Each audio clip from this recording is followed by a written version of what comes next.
اب میں آپ کو ذرا اس جو انسانوں میں سے انسان دشمنی کا جن کا سب سے بڑا رول ہے، میں ان کی 2000 سالہ تاریخ کا آپ کے سامنے نقشہ رکھنا چاہتا ہوں۔ ان 1400 سال کا تو میں نے صرف 4 آپ کو پوائنٹس بتائے۔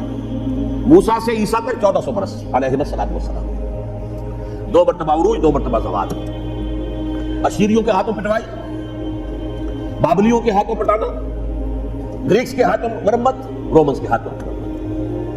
یہ جو 2000 سال ہیں، کیونکہ اب تو ظاہر بات ہے 21ویں صدی شروع ہو گئی، 20 صدیاں حضرت مسیح کو پوری ہو گئی۔ پہلی بات نوٹ کیجئے، حضرت مسیح کی پیدائش ہے سن 1 قبل مسیح۔ یہ نقطہ آپ نے کبھی سنا ہے یا نہیں؟ جب ملینیم کا سلسلہ شروع ہوا تھا پچھلے سال، تو میں نے بیان کر دیا تھا کہ ایک عجیب حساب کے اندر انہوں نے غلطی کی ہوئی ہے۔ حضرت مسیح کی پیدائش ہوئی 25 دسمبر کو، سن انہوں نے شروع کر دیا، تو اس کے بعد جنوری آئی تو پہلا سال شروع ہو گیا۔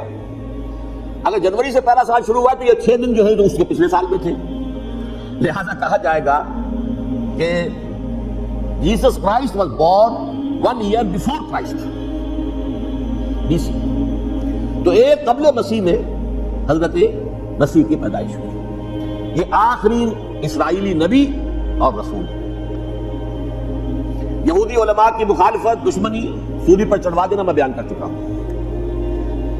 سن 33 عیسوی میں، جبکہ حضرت مسیح کی عمر 33 برس تھی، اللہ تعالیٰ نے انہیں زندہ آسمان پر اٹھا لیا، لیکن یہودیوں نے اپنے خیال کے مطابق انہیں سولی پر چڑھوا دیا، ان کی موت واقع ہو گئی۔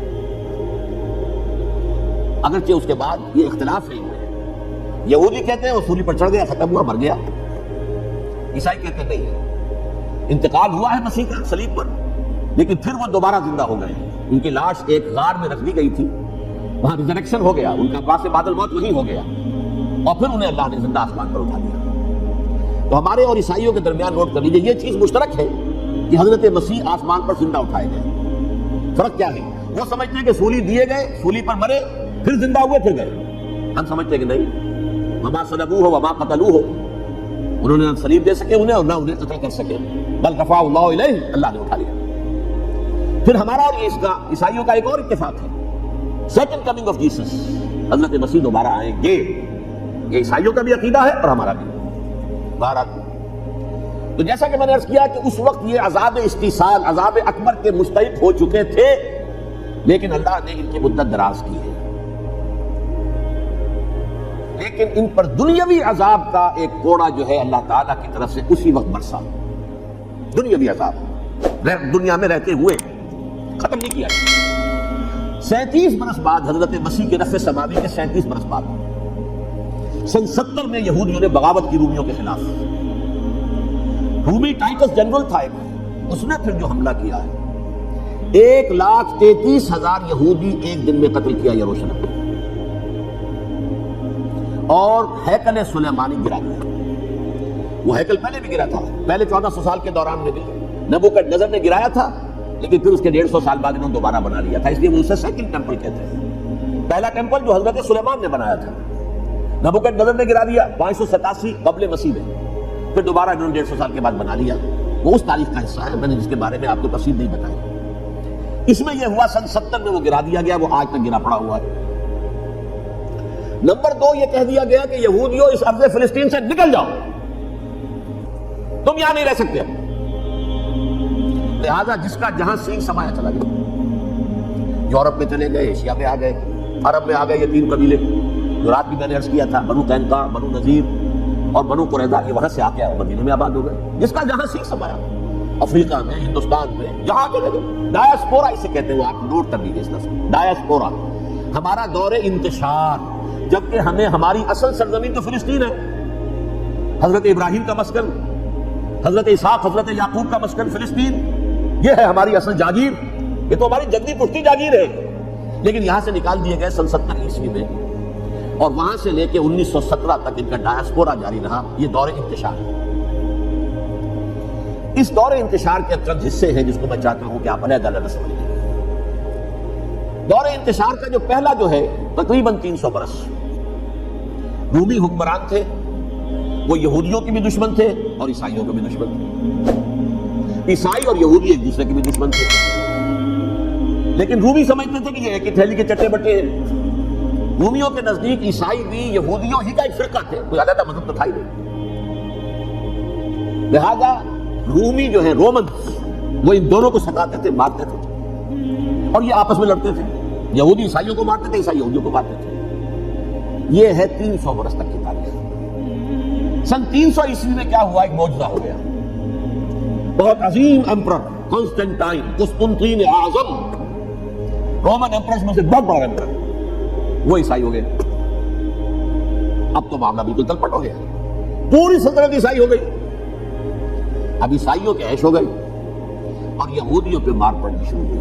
اب عیسائیوں کا آپ خود سوچئے کہ جنہیں وہ خدا بنا بیٹھے ہیں، خدا کا بیٹا قرار دے رہے ہیں، ان کے قاتل کون؟ یہودی بدماش۔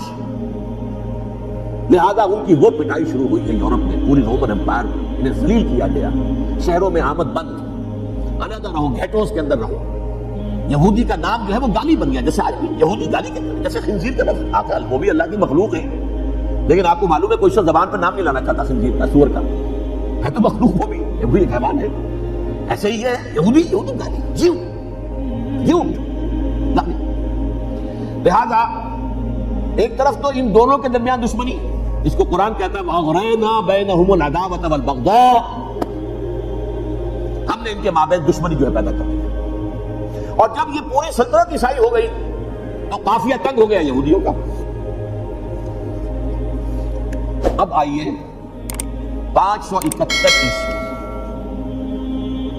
یعنی جب کہ ڈائسپورا کو کتنا عرصہ ہو چکا تھا؟ 500 برس۔ سن 70 سے شروع ہوا ڈائسپورا، جب ٹائٹس نے گرایا ہے ہیکل کو اور نکال باہر کیا انہیں فلسطین سے، بھاگ جاؤ یہاں ایک یہودی بھی نہیں رہے گا، فلسطین سے نکال دیا۔ اس کے پورے 500 برس بعد سن 571 عیسوی میں حضور کی پیدائش ہوئی، ولادت با سعادت محمد رسول اللہ صلی اللہ علیہ وسلم۔ 610 میں آپ پر وحی کا آغاز ہوا، لیکن حضور کے ساتھ ان کا معاملہ کیا رہا؟ اول تو جبکہ حضور ابھی مکے ہی میں تھے، یہودیوں نے ریشہ دوانیاں شروع کر دی حضور کے خلاف۔ قریش مکہ کو سکھاتے تھے، پڑھاتے تھے، ان سے یہ پوچھو، ان سے یہ پوچھو، اس طرح تنگ کرو، ان سے یہ امتحان دو، یہ آپ کے علم میں ہے۔ سورہ بنی اسرائیل میں، سورہ کہف میں وہ سوالات، امتحانی سوالات آئے تھے، ذوالقرنین کون تھا، اصحاب کہف کون تھے، رسول بنے پھرتے ہو تو بتاؤ، اور یہ روح کی حقیقت کیا بتاؤ۔ یہ ساری ریشہ دوانیاں کر رہے تھے بیٹھے ہوئے، ابھی وہیں پر حضور ابھی پہنچے بھی نہیں۔ ہجرت فرما کر حضور تشریف لے آئے تو حضور نے جسے ماسٹر سٹروک کہا جائے گا، یعنی اسٹیٹسمین شپ کا ماسٹر سٹروک، آپ نے مدینے میں آتے یہودیوں کے ساتھ پیکٹ کر دیا، جوائنٹ ڈیفنس پیکٹ آف مدینہ، کہ اگر مکے والے ہم پر حملہ کریں گے تو ہم مل جل کر ایک قوم کی حیثیت سے مقابلہ کریں گے۔ یہ میثاق مدینہ کہلاتا ہے، جس کے بہت غلط معنی پہنائے جا رہے ہیں آج کل۔ بہرحال میں موضوع میرا چونکہ یہ نہیں، ادھر نہیں جاؤں گا، لیکن ہوا کیا؟ ہر مرتبہ یہ خیانت کے مرتکب ہوئے، ان پہ جو عہد کیے تھے ان سے پھرے، اندر ہی اندر سازش، ریشہ دوانی، حضور کی بدترین دشمنی۔ سورہ نساء کی آیت نمبر 12 میں 14 میں 13 میں فرمایا ہے لا تزال تطلع علی خائنۃ منہم، اے نبی ہمیشہ آپ کے علم میں ان کی طرف سے خیانتیں، بدیانتیاں آتی رہیں گی، اور بار بار وہ مسلسل جنگ کی آگ بھڑکاتے تھے، قریش کو دعوت دیتے آؤ آؤ آؤ، ہم اندر سے بغاوت کر دیں گے، تم آؤ تو صحیح، ختم کریں محمد کو اور اہل ایمان کو صلی اللہ علیہ وسلم رضی اللہ تعالیٰ عنہ اجمعین۔ لیکن پھر جب وہ آتے تھے یہ دبک جاتے تھے، ان میں ہمت نہیں تھی، میدان کے مرد نہیں رہے تھے۔ یہ سورہ حشر میں ان کا نقشہ کھینچا گیا ہے، کھلے میدان میں مقابلے کی اس کے اندر صلاحیت ہی نہیں، یہ تو فصیلوں کے پیچھے سے، جیسے عورتیں کہیں دیہات میں لڑائی ہوتی ہے تو مرد جو ہے گلیوں میں لڑتے ہیں، عورتیں اوپر سے پتھر پھینکتی ہیں، بس وہ کام یہ کر سکتے تھے، من ورائے جدر، فصیلوں کے پیچھے سے، جنگ میں میدان میں نہیں آ سکتے۔ بہرحال قرآن مجید میں ہے یہ سورہ مائدہ کی آیت نمبر 64، کلما اوقدوا نارا للحرب اطفاها اللہ، اکثر و بیشتر مواقع پر تو یہ جب آگ بھڑکاتے تھے جنگ کی، اللہ اسے بجھا دیتا تھا، لیکن بہرحال اس کے باوجود جنگیں ہوئی، غزوہ بدر، غزوہ احد ہوئی کہ نہیں، یہ ساری اس اصل شرارت نہیں ہوئی، اور اس کے نتیجے میں حضور نے پھر ایک ایک کر کے 3 قبیلوں کو سزا دی۔ غزوہ بدر کے فوراً بعد بنو قینقاع نکالے گئے، غزوہ احد کے فوراً بعد بنو نذیر نکالے گئے، اور غزوہ احزاب کے بعد بنو قریظہ نکال دیے۔ یہ تو میں نے آپ کے سامنے رکھ دیا صرف حضور کے زمانے میں ان کا کیا رویہ رہا، دشمنی۔ رات بھی ہم نے وہ آیت پڑھی تھی لَتَجِدَنَّ أَشَدَّ النَّاسِ عَدَاوَةً لِلَّذِينَ آمَنُوا الْيَهُودُ وَالَّذِينَ أَشْرَكُوا، اہل ایمان کی دشمنی میں شدید ترین تم پاؤ گے یہودیوں کو اور مشرکین بھی بعد میں ہے، پہلے یہودی۔ حضور کے بعد کیا ہوا آپ یہ نوٹ کیجئے، یہ ان کی تاریخ کا دوسرا دور ہے۔ حضرت عمر رضی اللہ تعالیٰ عنہ کا عہد خلافت ہے، بیت المقدس کا محاصرہ کیا گیا، فصیل بڑی اونچی، شہر اندر سے سیلف سفیشینٹ، حملے کا راستہ کوئی نہیں، محاصرہ طول کھینچ رہا ہے لیکن ان کے پاس رسد بھی موجود ہے، پانی بھی موجود ہے، وہ دروازے بند کر کے بیٹھے ہوئے۔ بالآخر اللہ تعالیٰ کی مشیت کا ظہور کیسے ہوا؟ ان کے کچھ علماء آئے فصیل پر، کہا دیکھو مسلمانوں، تم قیامت تک بھی یہاں پڑے رہو گے محاصرہ کر کے، ہمارا یہ شہر فتح نہیں ہوا۔ ہاں، ایک درویش بادشاہ کے ہاتھوں یہ شہر فتح ہونا ہے، لیکن تمہارے اندر ہمیں وہ نظر نہیں آ رہا۔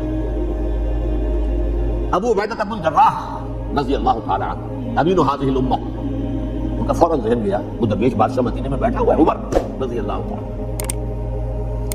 ایک اور عمر بھی ہے جو قندھار میں بیٹھا ہے، نقشہ وہی ہے، ساتھ ہی کی حد تک نقشہ وہی ہے، اپنی آنکھوں سے دیکھا وہی اس کا۔ عمر اول، عمر ثانی تھے عمر بن عبد العزیز۔ اب ایک اللہ کے فضل سے اللہ تعالیٰ ایدہ اللہ بنصرتہ، اللہ تعالیٰ ان کی نصرت فرمائے، دشمنوں کو ان کے مقابلے میں نیست و نابود کرے۔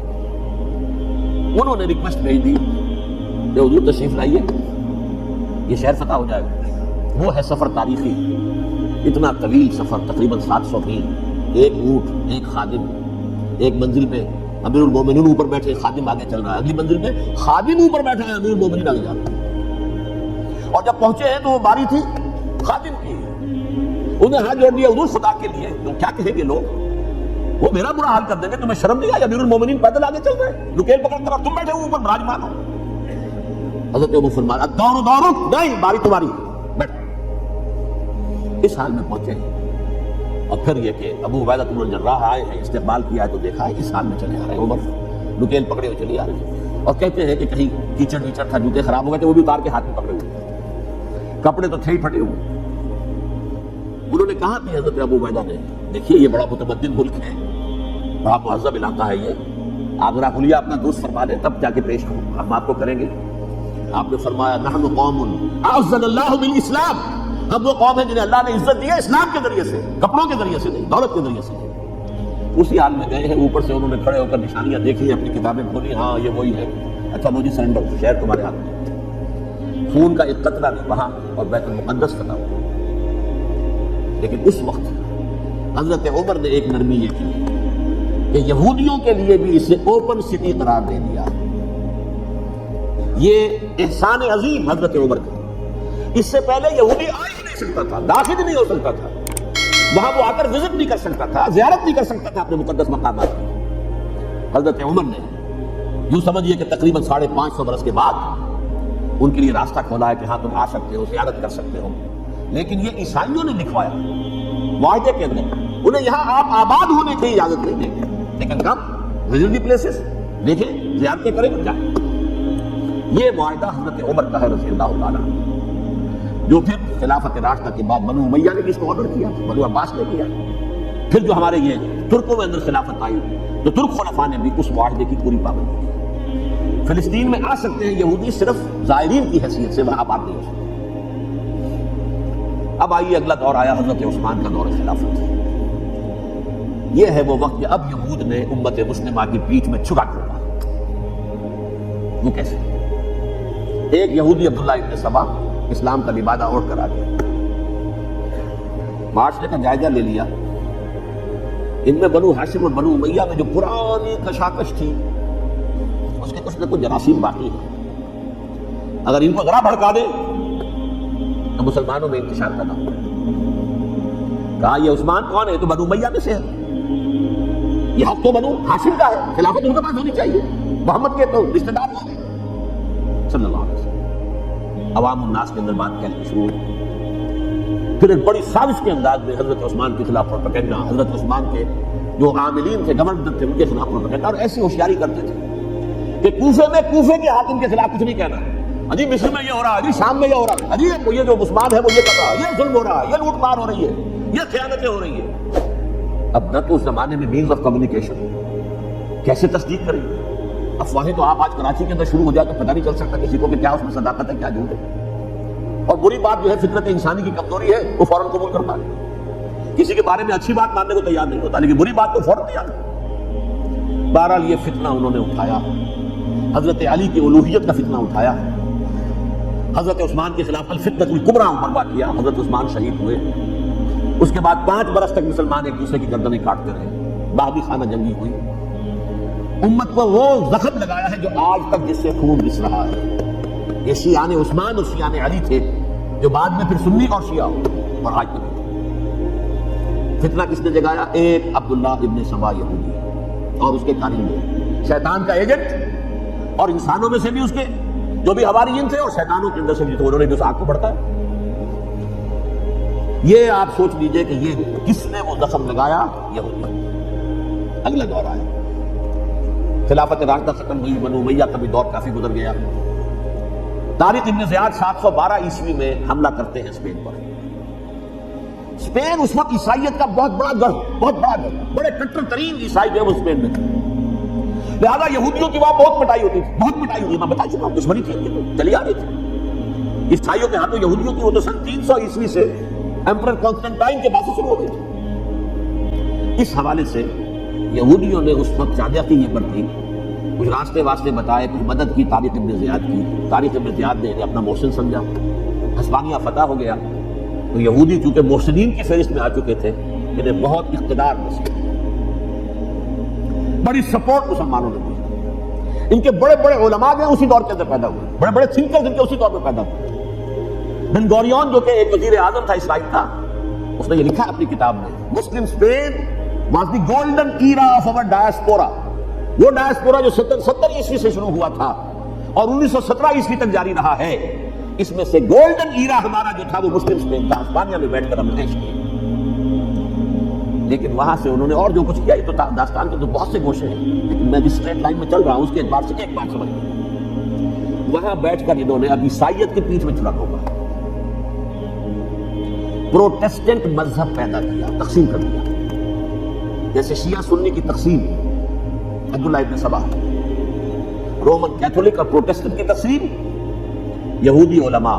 ہوتا کیا تھا, ہسپانیہ کی یونیورسٹیاں ہیں, کارڈووا میں ہے, ٹولیڈو میں ہے, گریناڈا میں ہے, غرناطہ, قرطبہ, تولیتلا, اور وہاں آتے تھے لوگ. فرانس سے چلے آ رہے ہیں نوجوان پڑھنے کے لیے, جرمنی سے چلے آ رہے ہیں, اٹلی سے چلے آ رہے ہیں. 3 ہی ملک قریب ترین پڑھتے ہیں سینٹرل جو یورپ میں. یہاں پر جو ہے وہ اسلام جو نور پھیلا رہا تھا اس سے بھی مستفیض ہوئے. جہالت کے جو ہے پردے ان کے وہ چھٹے. اس کے ساتھ ہی وہ یہودی وہاں ان کے اندر جو جراثیم داخل کر رہے تھے وہ اس عیسائیت کے خلاف بغاوت تھی جو اس وقت دنیا میں عیسائیت اس وقت تھی. پوپ کا راج تھا دنیا میں اس وقت. یورپ میں جو عیسائیت تھی اس میں ایک طرف بادشاہ تھے, لیکن بادشاہوں کی حیثیت وہاں پر یوں سمجھ لیجئے کٹ پتلیوں کی تھی. اصل قوت پوپ کے ہاتھ میں تھی. اور پوپ کو انہوں نے جیسے قرآن نے کہا اتخذوا احبارهم ورهبانهم اربابا من دون اللہ, کیونکہ سینٹ پال نے شریعت موسوی ثابت کرنی تھی تو اب شریعت تھی ہی نہیں. پوپ کو اختیار تھا جس چیز کو چاہے حلال قرار دے دے, جس چیز کو چاہے حرام قرار دے دے. اتخذوا احبارهم ورهبانهم اربابا من دون اللہ. انہوں نے کہا صاحب یہ پوپ کس بنا کا نام ہے, یہ بھی انسان ہے. بات تو ٹھیک تھی نا, اصل حیثیت تو کتاب کی ہونی چاہیے, ڈیوائن بک, ریویلڈ اسکرپچر. لہذا اور یہ کتاب ہر شخص پڑھ سکتا ہے. کوئی پوپ کے باپ کو جو ہے کوئی اس کے لیے پروپرائٹری رائٹس تو نہیں ہے کہ صرف پوپ پڑھ سکتا ہے یا پادری پڑھ سکتے ہیں. ہم بھی پڑھ سکتے ہیں, ہم بھی سمجھ سکتے ہیں. یہ باتیں تھی کہ جن کو بڑھا چڑھا کر بیان کر کے اور پوپ کا اقتدار ختم کرا دیا اور توجہ مرکوز کر دی بائبل کی طرف. اب بائبل میں بڑا حصہ تو اولڈ ٹیسٹمنٹ کا ہے. نتیجہ کیا ہوا, یہود کی عظمت پروٹیسٹنٹس کے نزدیک مسلم ہو گئی. اصل قوم تو یہ ہے, وہ دشمنی بدلی کہ نہیں بدلی. موسیٰ کے امتی یہ ہے, تورات موسیٰ کو دی گئی, ابراہیم کی نسل یہ ہے. لہذا وہ جو دشمنی تھی, جو عداوت تھی کہ ہمارے خدا کو سوری چڑھانے والے ہیں یہ بدماش, اس کا ازالہ ہوا اس پروٹیسٹنٹ مذہب کے نتیجے میں. یہ میں اب آپ کو بتاتا ہوں کہ ایک نتیجہ وہ نکلا ہے جسے برٹرینڈ رسل نے بیان کیا ہے. اس کی کتاب ہے ان پریز آف آئیڈلنس, صفحہ 108. وہ لکھتا ہے the Christians retaining the Judaic belief in a special revelation added to it the Roman desire for worldwide domination and the Greek taste for metaphysical subtleties. The combination produced the most fiercely persecuting religion that the world has yet known. یہ تین چیزیں آ کر عیسائیت میں مل گئی. ایک تو جب یہ اولڈ ٹیسٹمنٹ جو ہے وہ ان کے ہاتھ میں آ گئی, اور اس کے میں کچھ آپ کو بتا دیتا ہوں کہ اولڈ ٹیسٹمنٹ کی تعلیمات, کیونکہ یہ اولڈ ٹیسٹمنٹ جو ہے یہ محرف تھی. اصل تورات تو گم ہو گئی تھی 587 قبل مسیح میں, جب پہلی مرتبہ ہیکل جو ہے تباہ ہوا ہے اس وقت ختم ہو گئی. اس کے کوئی 150 سال کے بعد انہوں نے یادداشتوں سے مرتب کر کے لکھی ہے. اب اس میں ان کے اپنے خیالات, اپنے امانی, اپنی توجیحات وہ شامل ہو گئی. لہذا میں آپ کو حوالے دیتا ہوں اس کتاب کے اندر مظالم کی جو تعلیم دی گئی ہے. اہل کتاب نے اپنے مظالم قتل عام کے جواز کے لیے تورات میں تبدیلیاں کی اور پیغمبروں پر دہشت اندازی اور بدترین حرام کاری کے الزامات لگائے. سنیے, پہلا حوالہ ہے یہ گنتی باب 31 آیات 17-18. اس لیے ان بچوں میں جتنے لڑکے ہیں سب کو مار ڈالو, اور جتنی عورتیں مرد کا منہ دیکھ چکی ہیں ان کو بھی قتل کر ڈالو, لیکن ان لڑکیوں کو جو مرد سے واقف نہیں اور اچھوتی ہیں اپنے لیے زندہ رکھو. یہ کسی اللہ کی کتاب کا یہ جملہ ہو سکتا ہے, کسی ریویل بک کا؟ اور سنیے, یہ ہے استثناء ڈیٹرانومی باب 20 آیت 16-18. پر ان قوموں کے شہروں میں جن کو خداوند تیرا خدا میراث کے طور پر تجھ کو دیتا ہے, کسی ذی نفس کو جیتا نہ بچا رکھنا, جیسا خداوند تیرے خدا نے تجھ کو حکم دیا بالکل نیست کر دینا. مرد, عورتیں, بچے, بوڑھے سب کرنا. یہ کتاب مقدس ہے. اور سنیے, سیموئیل باب 27 آیت نمبر 9. اور داؤد نے اس سرزمین کو تباہ کر ڈالا اور عورت پر کسی کو جیتا نہ چھوڑا. نمبر 4, ان سب آباد شہروں کو ماں, عورتوں اور بچوں کے بالکل نابود کر ڈالا. کتاب استثناء باب 3 آیت 6. یہ ہے جو کہہ رہا ہے برٹرینڈ رسل. کرسچینٹی میں آ کر یہ تین چیزیں شامل ہو گئی. ایک تو یہ باربیرین, یہ تعلیم جو ہے, اور یہ مذہب کے نام پہ تعلیم, یہ کتاب مقدس کی تعلیم. نمبر 2, رومنز کے اندر جو ایک تمنا تھی ورلڈ ڈومینیشن کی, وہ عیسائیت کے اندر آ گئی. جیسے کہ پوری رومن امپائر جو ہے عیسائی ہو گئی, اسے وراثت کے اندر ورلڈ ڈومینیشن کی جو ایک تمنا تھی وہ مل گئی.